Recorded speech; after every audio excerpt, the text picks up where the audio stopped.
Welcome everyone to a Football for Fun video. I am Depressed the Texans fan, and we will be continuing our series on the top 32 quarterbacks in the NFL. So if you missed the first video, feel free to check it out. And also, while you're at it, feel free to like, comment, and subscribe. That would really help us out. We're trying to get to 1,000. Well, 1,000 would be great. We're trying to get to 100 subscribers, and we're pumping out more content, so that would definitely help us out a lot. With that said, I gotta say, this is a very weird, segment of quarterbacks to where, when I'm evaluating the guys remaining, you got... Well, where do you start? You got like the Watsons and Wilsons to where they were bad last year, but you think they have potential to be like, top 15, maybe top 10. You have the Lamars and Staffords who, when they're on, they're really good, but they also have injury problems.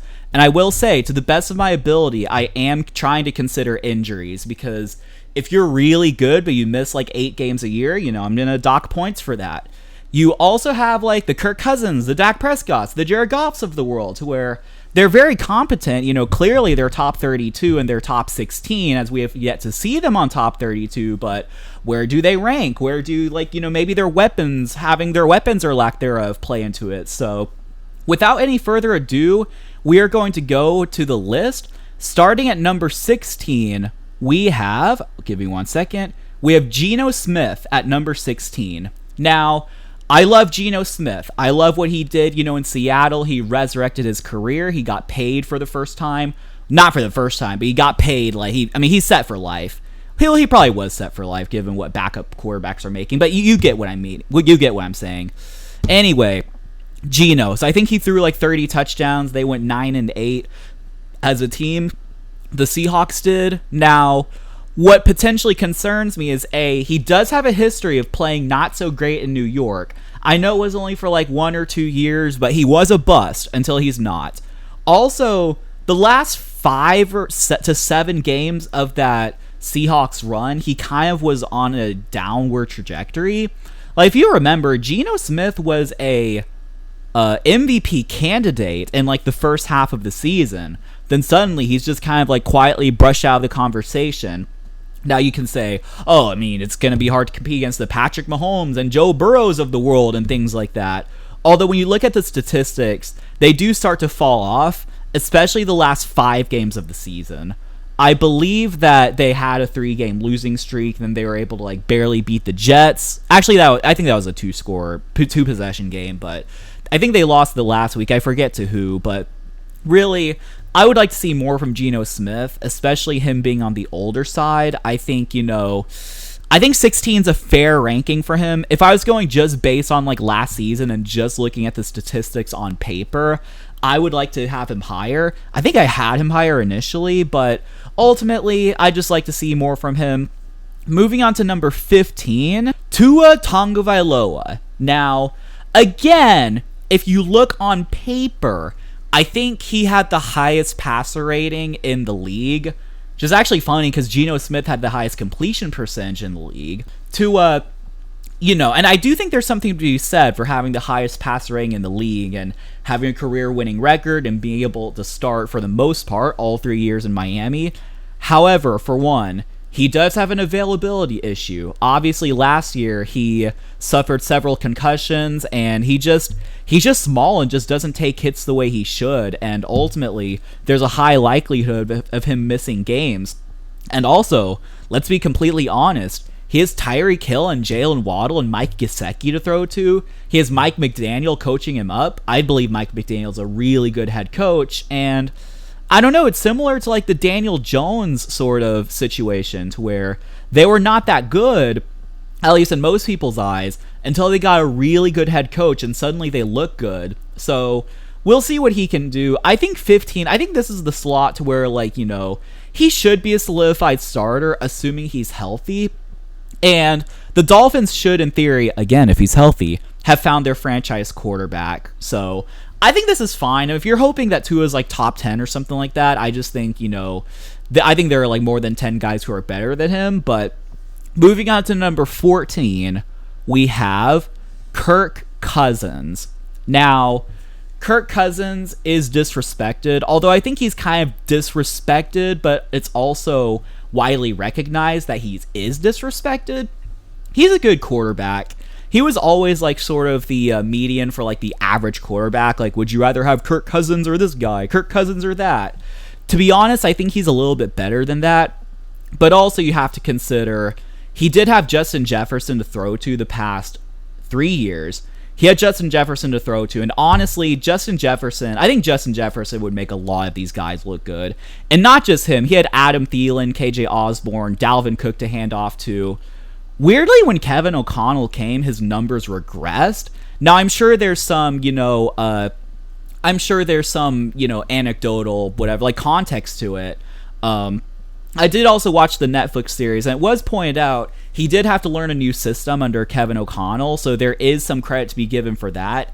I think 14's right for him, If you're a diehard Vikings fan, I could understand where you think he'd be ranked higher, but I would put him at 14. And moving on to number 13, we have Jared Goff. Now, Jared Goff, on the other hand, I think he was widely disrespected, especially after that Matthew Stafford trade, to where eventually Matthew Stafford won the Super Bowl and he missed the playoffs. But if things play out the way they seem to be playing out, it might actually be reversed. Not necessarily him winning a Super Bowl, but Jared Goff might be in the playoffs and Matthew Stafford might be on the couch, hopefully not recovering from some whatever injury he had. But Jared Goff, I don't know, I think I've just seen him play a few times and he just slings the ball like it's nothing. Like, that honestly just impresses me. I'm mainly thinking about the game versus the Bills on Thanksgiving. I saw that. I remember I was on a cruise and it was Thanksgiving, but I was sick, so I was just in bed. I had like YouTube TV on my phone. I was just watching it in bed, and I was just very impressed seeing him and Josh Allen on the same field. He has some physical limitations, and like I point out with a lot of these guys, there's not really a trait to where I think he's like top 5 in to where you could like really separate him. So I do believe he has some limitations, but I think being in year two in Dan Campbell's like system, has really helped him out. I feel like the first year he was just kind of like timid, just trying like not to lose his starting job, just doing what he needed to do. And now that they've really committed to him as the full-time starter, at least for the time being, he's just going to let it sling, and hopefully he does that more in Detroit. And we will see. We'll see what comes of that. Moving on to number 12, we have Dak Prescott. Now, Dak Prescott gets a lot of hate. He did lead the league in interceptions last year. He was tied with Davis Mills at 15, I believe, although Dak Prescott did miss some games. Did Davis Mills miss some games? I know there was a weird thing where Davis Mills was like benched and then they did like 2 quarterbacks. But anyway, I believe Dak Prescott missed 4 or 5 games and still led the league in interceptions. So that's not great. Although I do believe that every quarterback has, a down year. It wasn't a terrible year for Dak Prescott, but it was a down year. Also, what I think a lot of people fail to, realize is that, or not fail to realize, but a lot of people, it's very under talked about. The Cowboys receiving room was depleted last year. Think about it. They had, they had CeeDee Lamb, obviously. I think Michael Gallup was hurt. They had Dalton Schultz, who they just let walk. I believe Noah Brown, who's also on the Texans for that matter. Yeah, they have Zeke, but he's a running back, obviously. Zeke and Pollard, they don't really count as like, they're weapons, but, I'm thinking more like receivers and tight ends. They were pretty depleted in that area, so I will give Dak Prescott the benefit of the doubt. I think normally he is probably around like number 12, 10, maybe 8 on like a good year. I'm not going to dock him too many points for leading the league in interceptions like 1 year. Like, I think honestly, like, now I would have to like watch like the games and see like, in context, like where the interceptions his fault or whatnot.